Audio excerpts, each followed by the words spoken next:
The Borobudur Temple is probably the most impressive historical building on Java. It bears witness to an era of Indian influence, a period which began in the 6th century when Buddhist and Hindu kingdoms held sway.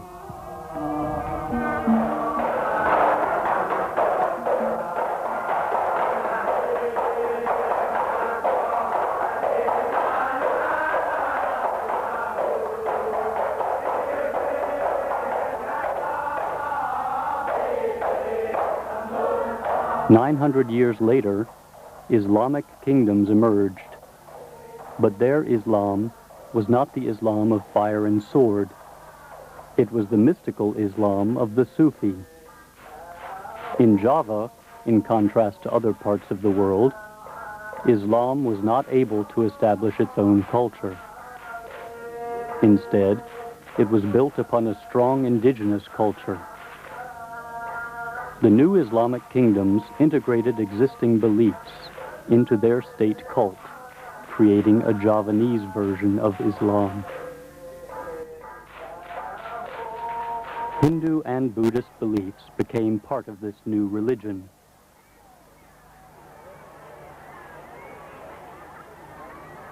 Today, the center of the last Islamic kingdom in Java is the palace of the Sultan of Yogyakarta. In the palace, statues and reliefs of guardian spirits show that many Hindu and Buddhist ideas were incorporated into Islam. In present-day Java, the Sultanate is a semi-autonomous province within the Republic of Indonesia. Although the Sultan's real political power is quite small, his every public appearance still receives great attention. This is partly due to the fact that he is said to have strong supernatural powers and is believed to exude blessings on Muslim celebration days. Foremost among these celebrations are the great public ceremonies known as Garebeg.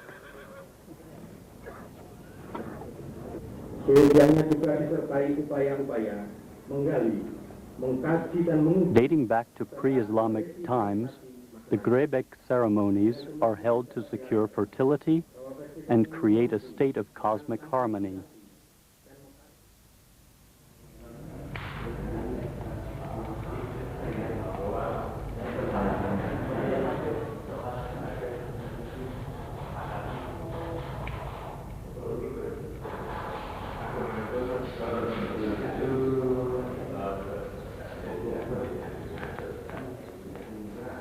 Before we could film a Garebeg ceremony, we first had to give an offering to the guardian spirit of the palace. The tiny offering took place in the royal library, where the sacred court chronicles are stored. Incense is burned.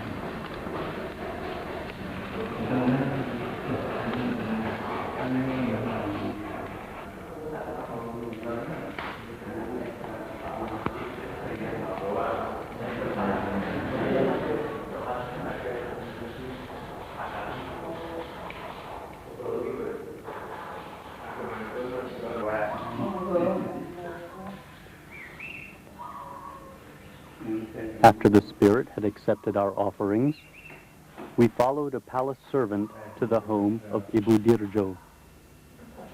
She is in charge of the preparations for the ceremony. Her family has done this work for the Sultan for generations. She receives money to buy the different kinds of food needed for the preparations.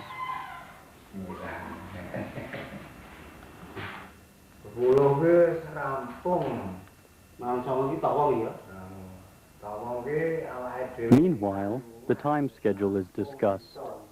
a difficult task because different traditional calendars are in use. Choosing the wrong date for a certain task may bring great harm.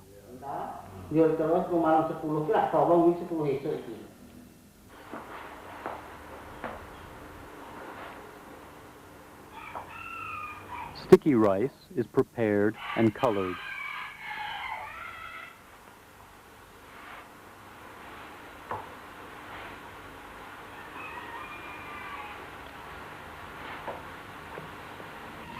It is then formed into different shapes before being dried in the sun.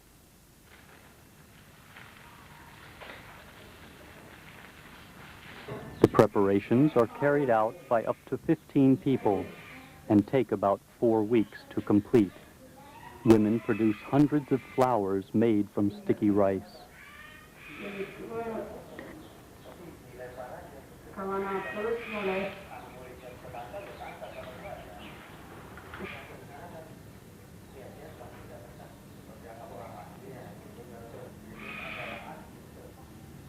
The rice cakes are later arranged on a bamboo structure to form the gunungan, which symbolizes the cosmic mountain of the Hindu.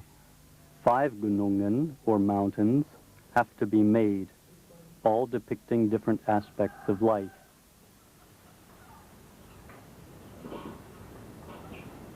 This work is done by men, all servants of the Sultan. They only get a small fee for their work. This money is just enough for a few packets of cigarettes each month.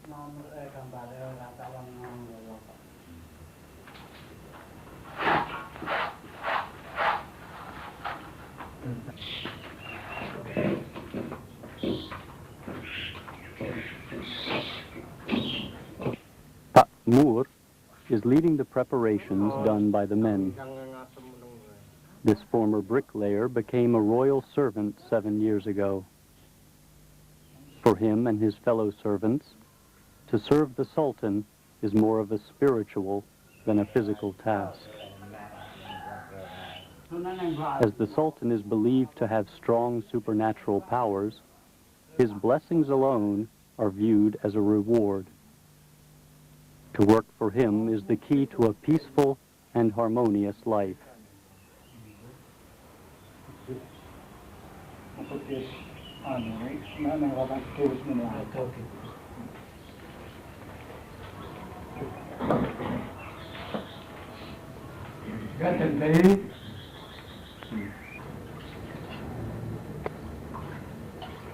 Now, Pak Moor prepares the male gunungan. Parts of the crown are formed like fish and repeatedly dipped in hot oil. No part of the preparations can be carried out without giving offerings to the local spirits. This one has a cooling effect.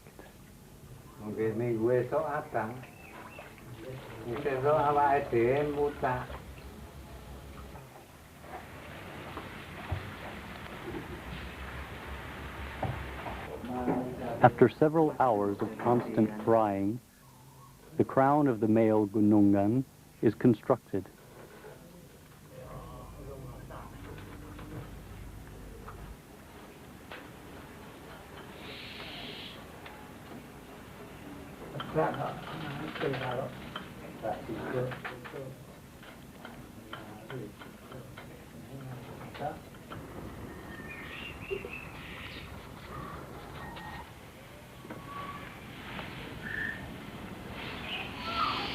The female servants prepare the wajik, a mash made from sweet potatoes, coconut, and sugar.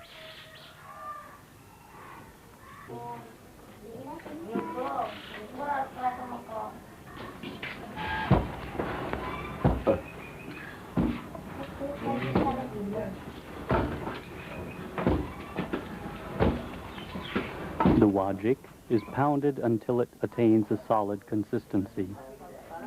Later, during a special ritual, it will become part of the female gunungan.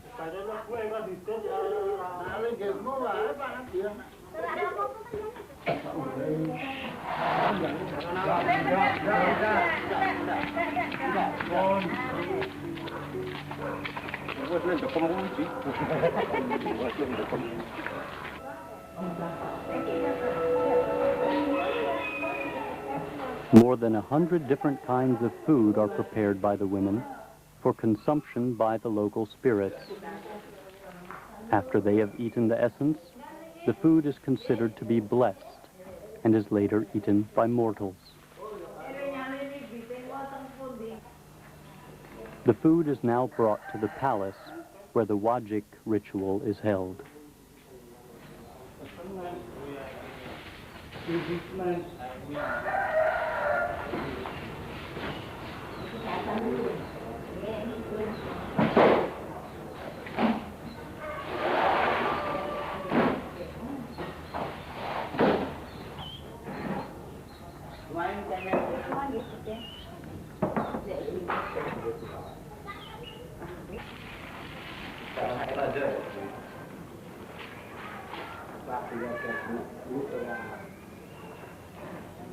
Pakmur is arranging jasmine garlands on the crowns of the Gunungan. The spirits love the fragrance of jasmine.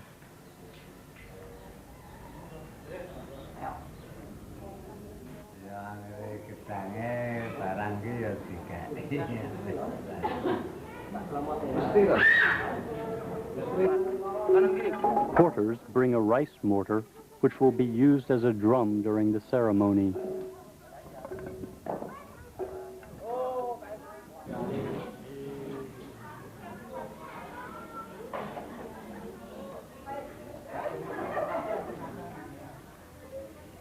The Queen sends a delegation of the highest-ranking female officials to supervise the ceremony.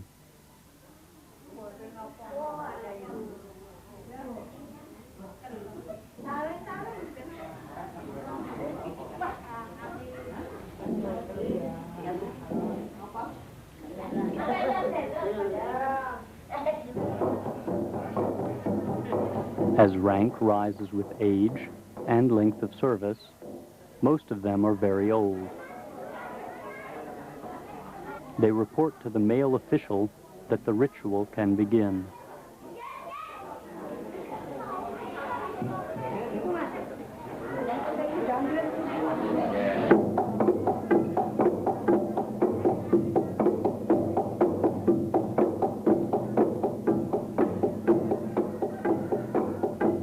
The rice mortars are pounded rhythmically.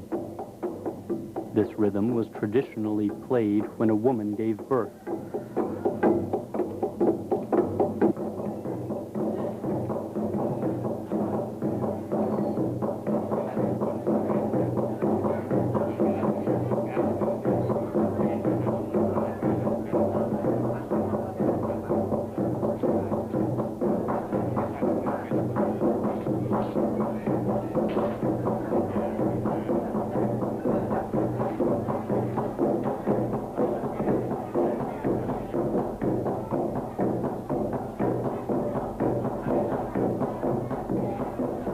Men place the Wajik on the platform where the female Gunungan will be constructed.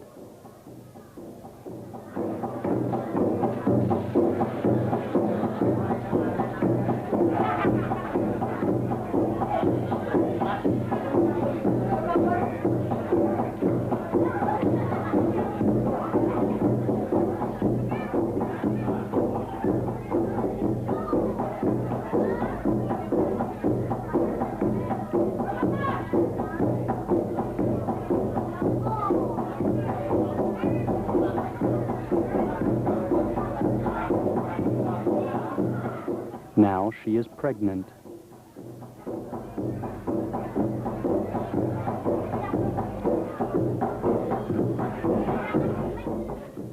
The female Gunungan receives her crown.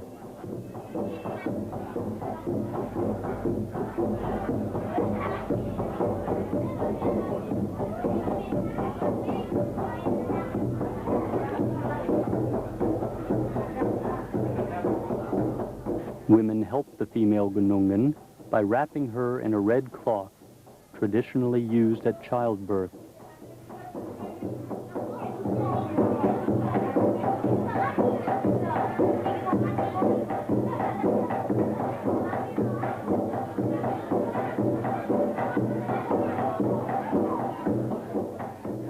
The blue and white breastcloth is used to ward off bad spirits.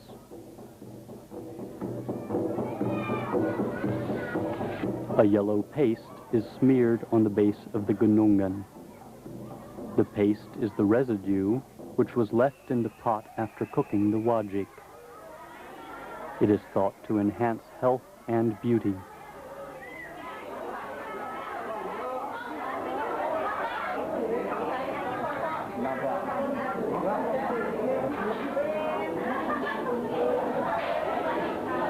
The female officials now go back to the queen to report the successful completion of the wajik ritual. The male gunungan is made of string beans and chilies. Compared to the female gunungan, it receives much less attention.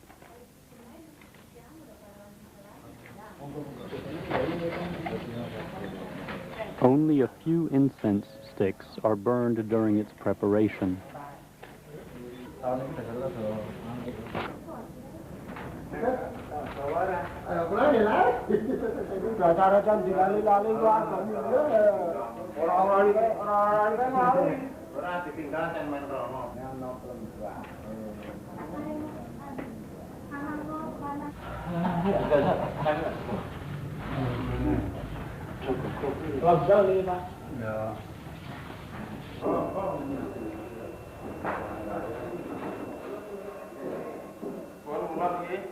The next morning, the gunungan are brought to a central point in the palace.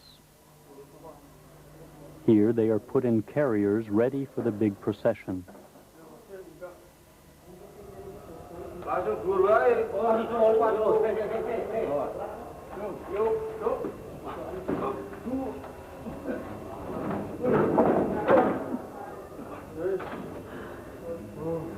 Small rice mountains and other offerings are placed around the gunungan.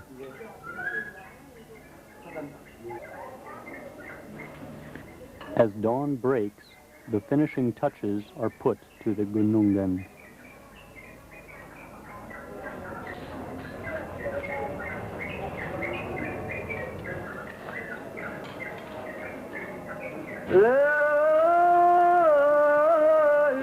Thousands of Muslims gather for a mass prayer in front of the palace. Sultan Hamengkubuwono takes his place in the first row. Today is the feast of Idul Adha, the day when Muslims around the world commemorate Abraham's obedience to God when he prepared to offer his own son as a sacrifice.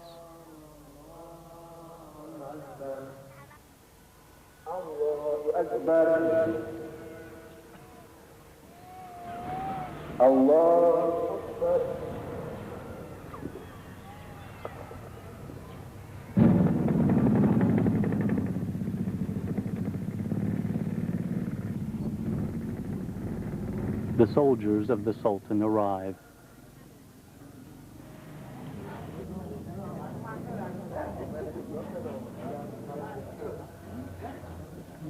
Until the beginning of this century, the Sultan used to have a real army. Today, with antique weapons and an average age of over 50, these soldiers probably form the most peaceful army in the world. Processions are the only occasions on which they march.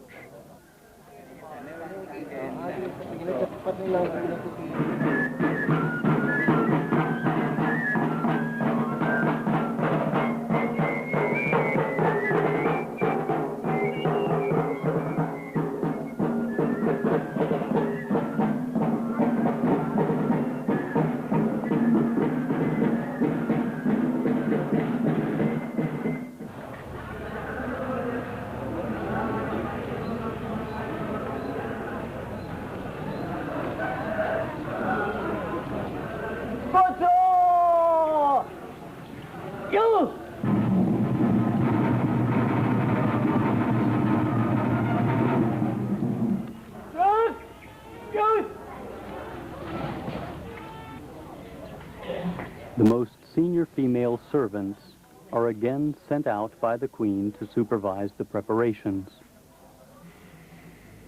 They look very carefully to make sure that all the offerings are placed in the right positions.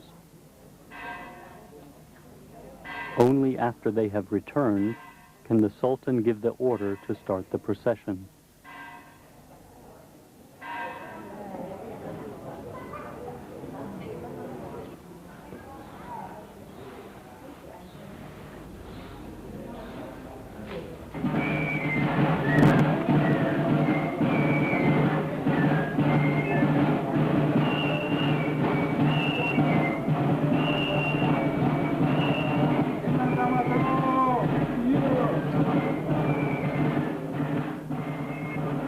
The great moment has arrived. Prince Yogyakarta, head of the palace troops, walks out to inspect his 800 soldiers.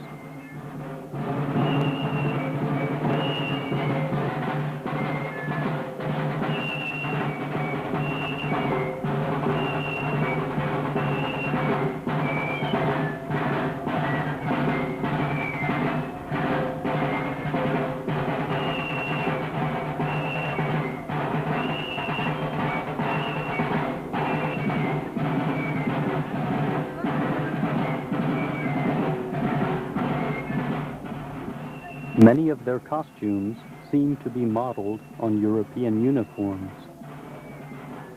They were designed by a Dutch artist at the beginning of this century.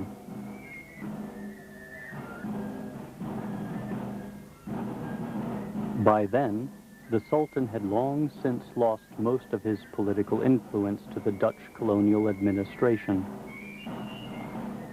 But by impressive shows of splendid wealth and staged military displays, he was able to strengthen his symbolic power. Thus, theatrical performance was substituted for political power. A theater state was created.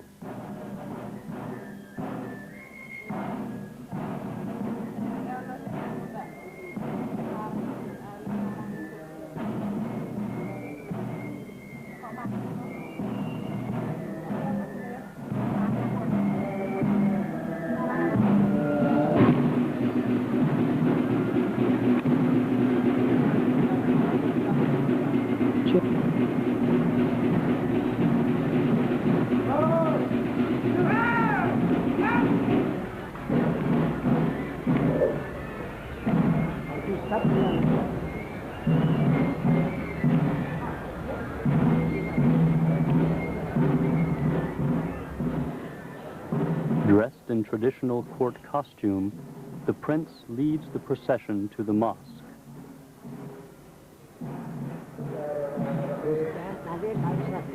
The highest male officials walk behind him.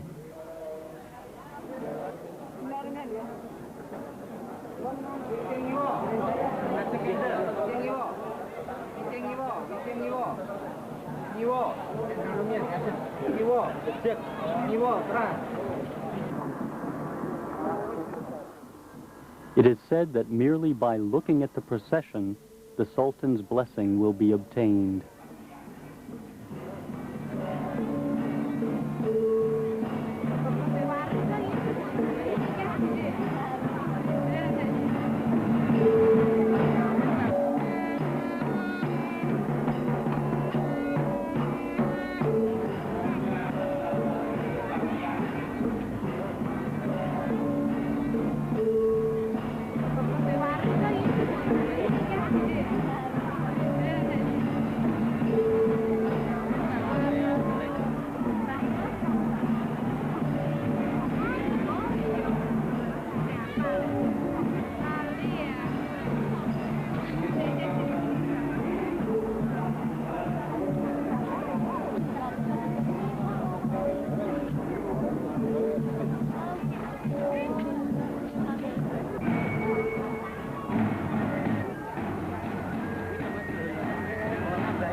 As the procession reaches the mosque, hundreds of people storm the blessed gunungan.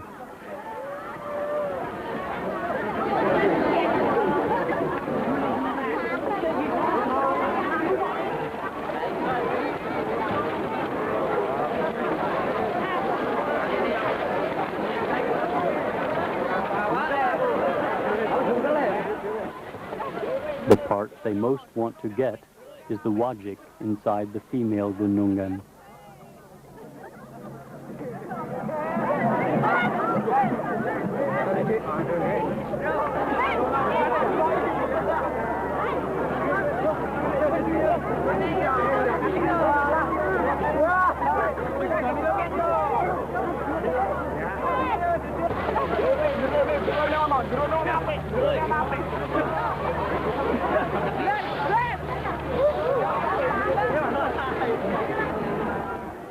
Now the whole ceremony has come to an end.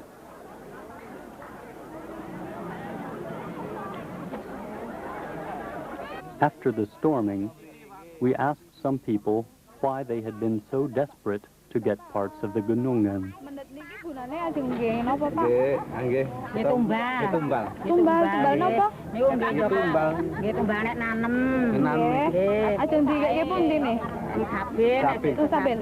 Kacangnya mboten dimasak. Oh, dimasak. Ben napa, Bu? Pados napa? Nganu ngalah berkah. Ngalah berkah. Ingin selamat, selamat. Oh. Nggih, santen niku mek ajeng ngalah berkah. Kalih katune. Wah, mak kacang. untuk apa? Untuk masak kacang, tidak dimasak. Dimasak? Enggak. Oh, enggak dimasak. Enggak Kenapa dimasak. enggak dimasak? Enggak dimasak, cuma untuk itu, Berkah. untuk berkah sama kraton. Oh, iya. Terus ya? Iya, untuk berkah sama kraton. Ya. Terus ini untuk jimat. Jimat. Iya. Ditaruh di mana itu, Bu? Taruh di rumah. Di rumah sampai Iya. kapan itu? Ya lawannya. Oh ya. Dapat nih sedikit. Ya, itu mau ditaruh di mana? Saya itu belum tahu manfaatnya, cuma ikut-ikutan itu ngalah berkah gitu. Tapi Bu percaya ya? Iya dapat berkah ya? percaya. Iya. Merasa senang baru sekali ini dapat ini apa ngerayah Iya. apa gunungan. Iya. Terus dapat ya, Bu. Iya. The palace guards have brought back their flags. Their duties are over. Tomorrow, they will all go back to their regular work as shopkeepers, farmers, or public servants.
Kaip paskutinė kartą ji matė savo dieviškąjį sūnų, jis buvo toks gražus, o dabar nepažinti jo veido.